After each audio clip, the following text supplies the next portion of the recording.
You woke up this morning and made a choice: what to eat, what to wear, what to check on your phone first. But how many of those choices were actually yours? We live in what's supposed to be the freest era in human history. No monarchs, no state religion forcing our beliefs, no censors reading our mail.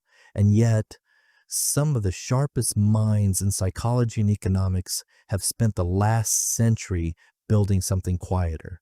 Systems that don't need to force you to do anything. They just need to make sure you want to. It starts with a man most people have never heard of, Edward Bernays, nephew of Sigmund Freud. In the 1920s, he pioneered what he openly called the engineering of consent, using crowd psychology, not to inform the public, but to manufacture desire. He convinced American women that smoking was liberation. He convinced a nation that bacon and eggs was the only proper breakfast. Not through lies exactly, but through the careful design of what felt like their own idea.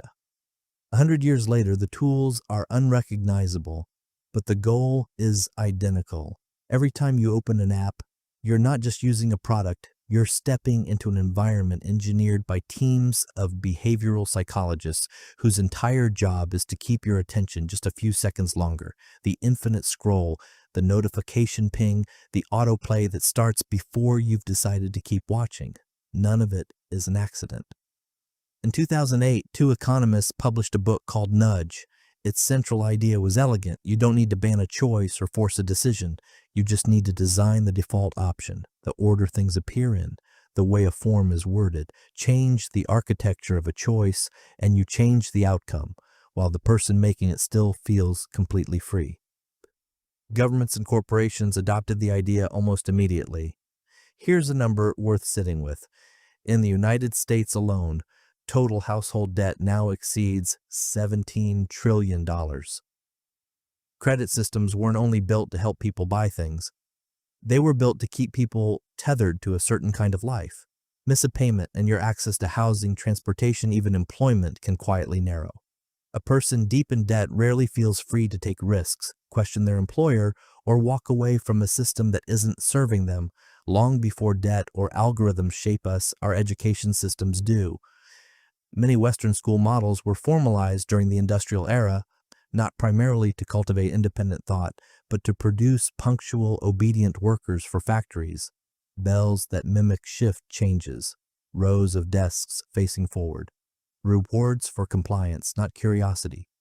Some education researchers argue the structure has barely changed, even as the economy it was built for has vanished. Harvard scholar Shoshana Zuboff gave this next stage a name: surveillance capitalism. Every click, every pause, every location you visit becomes data, not just to sell you a product, but to predict and quietly steer your future behavior. In 2018, the Cambridge Analytica scandal revealed just how far this had gone. The private data of tens of millions of Facebook users had been harvested to build psychological profiles used for political targeting without most of those users ever knowing. None of this means you're a puppet, you still choose, but every choice you make happens inside a room someone else designed. The order of the menu, the default settings, the feed's algorithm, the interest rate on your loan. The room feels invisible, which is exactly why it works. And here's what almost nobody talks about. The people who design these systems don't fully agree on where the line is either. Some of the very engineers who built the infinite scroll, the push notification, and the algorithmic feed have since spoken publicly about regret. A few won't let their own children use the products they built, which raises an uncomfortable question we're not going to answer today. If the architects themselves are opting out, what exactly do they know that we don't? You don't need to opt out of modern life to reclaim some of that freedom. You just need to notice the architecture. Ask, who benefits if I make this choice quickly without thinking? Who designed the default option I just accepted? What would happen if I simply paused before acting? That pause is often the only part of the system nobody has figured out how to design around. Yet freedom in the modern West was never taken away with chains or decrees.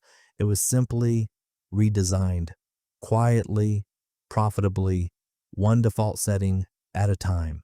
History changes, human patterns remain, and the next system built to shape how you think may already be live right now on the device in your hand. If this made you look at your own habits differently, subscribe for more mysteries, conspiracies, history, and unexplained stories. Until then, stay curious.